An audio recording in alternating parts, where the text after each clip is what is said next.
Assalamualaikum dan selamat pagi pada semua. Baik, pagi ni kita akan cuba teruskan program bedah buku baru, dan pada pagi ini saya memilih sebuah lagi buku yang sangat relevan dengan persekitaran pandemik COVID dan pendidikan kita pada hari ini. Dan ini bukunya, buku yang bertajuk Dropping Out yang ditulis oleh Russell Rumberger. Ini satu buku baru yang membicarakan tentang masalah pelajar yang keciciran ataupun tercicir pendidikan dan isu-isu berkaitan dengan ketaksamaan pendidikan di kalangan anak-anak kita. Baik, ini satu buku yang pada saya cukup menarik. Saya sempat habiskan buku ini dalam 3 hari yang lepas. Harganya di Kinokuniya adalah sebanyak RM98.2, iaitu RM98, dan buku ini setebal lebih kurang 378 muka surat dan 378 muka surat. Baik, apa yang menarik tentang buku ini? Buku ini pertamanya mengisahkan bagaimana proses keciciran pendidikan itu berlaku. Dan buku ini dibahagikan kepada 9 bab utama, dan dalam setiap bab itu menceritakan tentang hubung kait antara pendidikan, keciciran dan kesannya kepada masyarakat. Ini buku yang pada saya patut dibaca oleh ramai rakan-rakan di kalangan yang minat dengan pendidikan.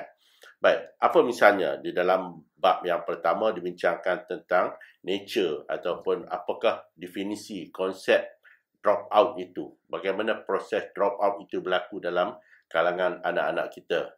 Drop out itu bermaksud keciciran pendidikan ataupun ponteng sekolah ataupun tidak minat belajar yang akan menyebabkan anak-anak kita terpisah daripada proses pengajaran dan pembelajaran.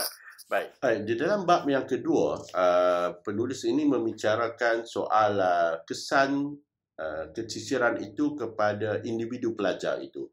Apa kesannya apabila seseorang pelajar itu tercicir kepada kerjayanya?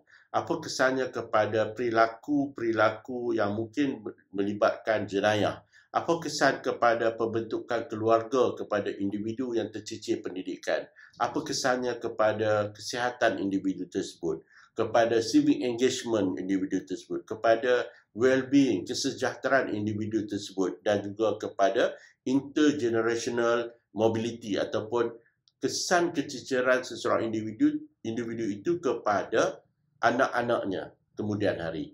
So itu dalam bab yang ketiga. Dalam bab yang seterusnya, pembincangan merujuk kepada apakah kesan-kesan sosial akibat masyarakat yang mempunyai ramai pelajar yang keciciran pendidikan.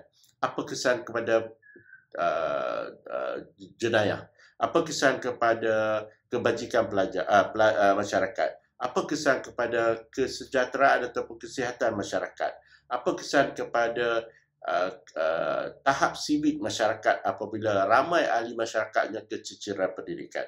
Baik, kesan individu dan kesan sosial ini dibincangkan secara detail dalam buku ini akibat daripada keciciran pendidikan dalam sesebuah masyarakat. Di dalam bab yang seterusnya, penulis membincangkan tentang memahami bagaimana keciciran itu berlaku.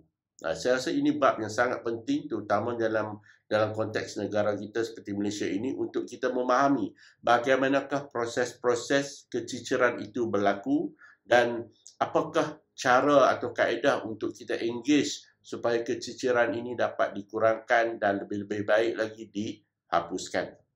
Dan di dalam bab yang ke-7 dan ke-8, penulis membincangkan the prediction ataupun andaian-andaian ataupun isyarat-isyarat yang boleh kita lihat bagaimana proses keciciran itu boleh berlaku. Dengan melihat kepada prestasi akademik pelajar, kita boleh meramalkan apakah anak ini boleh berlaku keciciran padanya, kepada tingkah laku anak-anak itu, kepada sikap anak-anak itu kepada sekolah, kepada bilik darjah, kepada gurunya.